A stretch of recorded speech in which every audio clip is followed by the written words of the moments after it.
अलग अलग परीक्षाओं के लिए अलग अलग पीटी लेते हैं। स्क्रीनिंग टेस्ट हम अलग अलग करके, जैसे हम लोग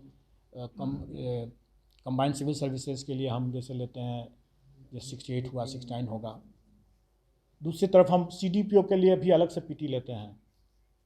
और भी कुछ परीक्षाएं हैं जिसके लिए हम पीटी लेते हैं, जिसका कि मोर और लेस पेपर सेम है। हम लोग public prosecutor, assistant public prosecutor का भी लेते हैं, तो उसका एक लॉ का थोड़ा सा अलग होता है, लेकिन बाकी सब पेपर सेम है। सरकार के साथ हम लोगों ने इस पर विचार विमर्श करके ये तय कर लिया है कि अब साल में एक बार कॉमन पीटी होगा।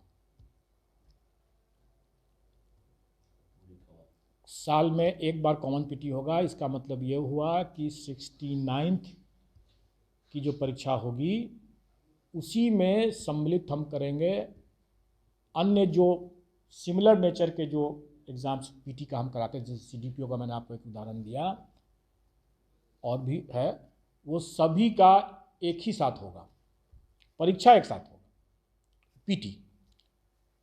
रिजल्ट अलग अलग होगा, क्योंकि एक ही कैंडिडेट हो सकता है कि वो कंबाइंड सिविल के लिए भी हो और वो इसके लिए एक CDPO के लिए भी हो, तो रिजल्ट दोनों में अप्लाई कर रहा हो, दोनों के लिए अगर वो एलिजिबल है, दोनों में अप्लाई करेगा, वो टिक लगाएगा दोनों के लिए, तो उसका दोनों के लिए अलग अलग मेरिट लिस्ट बनेगा।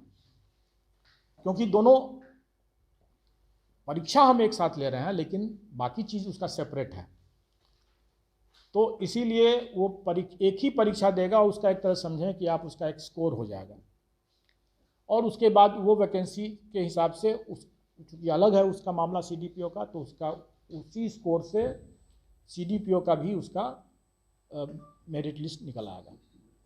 तो मेरिट लिस्ट अलग अलग होगा, जैसे अभी भी होता है, परीक्षा कॉमन होगा। CDPO के अतिरिक्त कौन-कौन ऐसा होगा? और भी 4-5 हैं, मैं बता दूंगा, उसका आप लोग निकल जाएगा नोटिफिकेशन उसका। जैसे APP का, उसके लिए लॉ के लिए तो वो हम लोग एक दूसरे दिन उसका पेपर, लॉ का एक अतिरिक्त पेपर कर लेंगे, लेकिन जो कॉमन पेपर्स है ना वो एक साथ होगा। और कॉमन पेपर एक साथ होगा, लेकिन उसका रिजल्ट अलग अलग होगा। 69 कंबाइंड सिविल सर्विस का जैसे निकलता है तो वैसे निकलेगा, CDPO का जैसे निकलता है वैसे निकलेगा, परीक्षा एक होगा। 8 पीटी अभी हुआ, इसमें हम लोगों ने ई ऑप्शन को 2 भाग में बांट दिया था। इसमें ई ऑप्शन में जो पहले लोगों का यह शिकायत रहती थी कि भाई आप ई ऑप्शन में 2 ऑप्शन डाले हुए हैं, मोर देन वन और नन ऑफ द अबव, दोनों उसी में डालें। इस बार हम लोगों ने उसको तोड़ करके 2 अलग अलग कर दिया। 5 ही ऑप्शन रखे, लेकिन A, B, C, D, E, ये 5 ऑप्शन में D ऑप्शन था more than one of the above, और E ऑप्शन था नन ऑफ द अबव। लेकिन मैंने पहले भी कई अवसरों पर बताया है कि लोग ये समझते हैं कि E ऑप्शन जो है वो एक तरह से सेफ्टी वॉल्व है।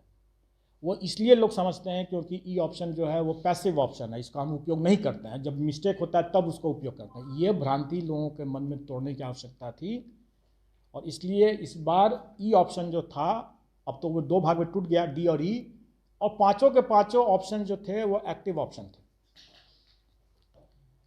पांचों के पांचों ऑप्शन थे वो एक्टिव ऑप्शन थे। इसलिए ये नहीं कहेंगे कि भूलवश ऐसा होगा, नहीं, जानबूझ करके वैसा किया गया, जानबूझ करके वैसा किया गया, और इसमें पांचों ऑप्शन एक्टिव ऑप्शन थे। इसलिए तुक्का कैसे लगाएं, इस ई ऑप्शन को छोड़ देंगे, इसको ऐसे कर देंगे, वैसे कर देंगे, वो सब बेकार बात था। मैं भी देखता रहता था, मैं सोच कर कहता है कि क्या करें इन लोगों का। अब अभ्यर्थी ही समझेंगे कि क्या करना चाहिए, उनके कितना सलाह उनका काम आया, कितना नहीं आया काम। लेकिन ये पांचों ऑप्शंस एक्टिव ऑप्शन थे,